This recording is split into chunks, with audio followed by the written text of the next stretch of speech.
Вампирите се хранят с вече усвоена чужда енергия, като се настройват на честотата на излъчването й. Външно това се проявява по различен начин.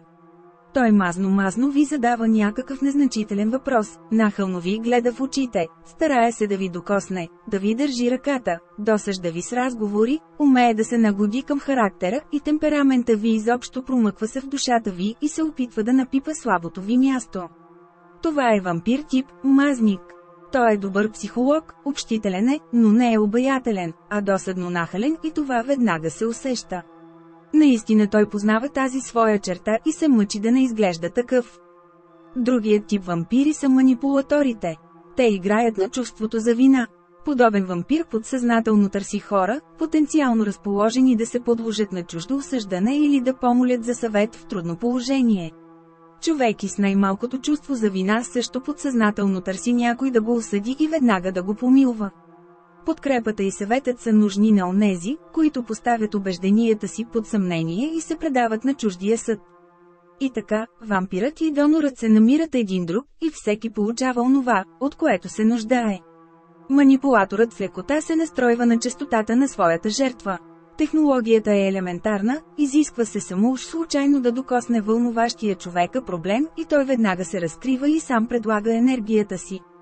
Третият тип е най-грубият и агресивен вампир – провокаторът. Без особено да се замисля, той веднага предприема фронтална атака и се мъчи да изведе жертвата си от равновесие. Добре ви е известно как действат провокаторите. Те използват всички средства, започвайки с скрита подигравка и завършвайки с груб натиск.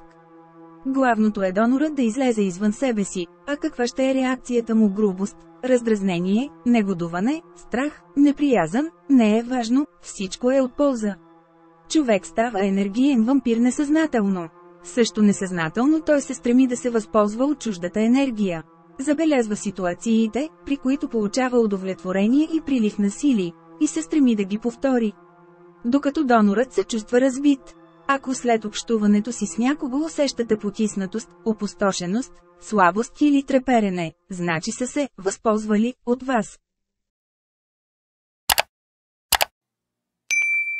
А сега накъде? Първо се абонирайте за видеоканала, за да не изпускате никога повече всички нови, важни, забавни и доста полезни видеа за вас. Второ, вижте какво още ви очаква, след като кликнете на интернет връзката в описанието на това видео.